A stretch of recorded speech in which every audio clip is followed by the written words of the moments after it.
Ay guys, nandito po tayo ngayon sa dagat. At kasalukuyan po kami nanguhuli. Sandali lang, nagbablog ako na. Mag-hi ka na lang sa vlog. Hello, welcome to my vlog. At Hello, nandito welcome to my YouTube channel.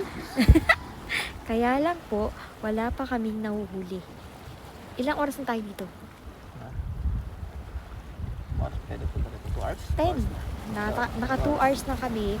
Puro pigtas lang ang aming Catch ni Angler Ryan.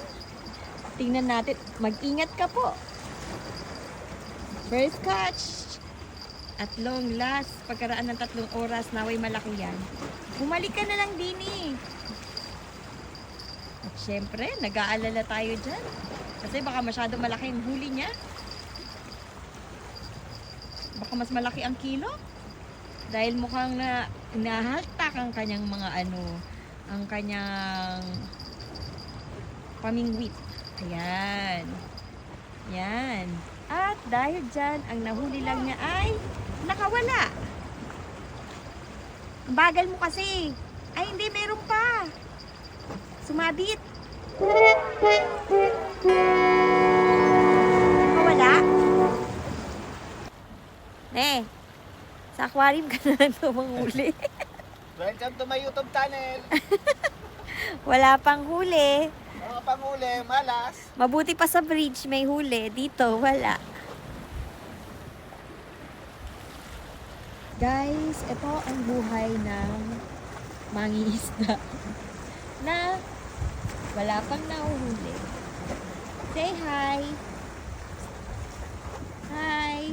Malungkot ka ba? Wala pa ako nahuhuli. At ayan po guys, nandito tayo sa Ras Al Khaimah ngayon.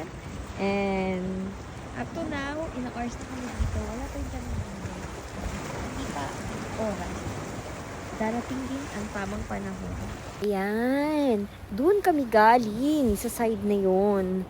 Doon sa mabato na yan. Ayan. Ang bato-bato.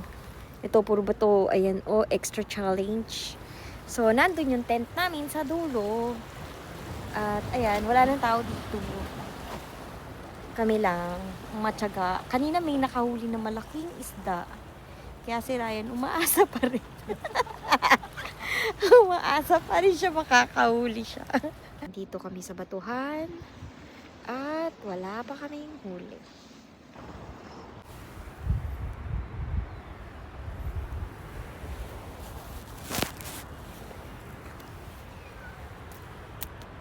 Ayun, nandun sila.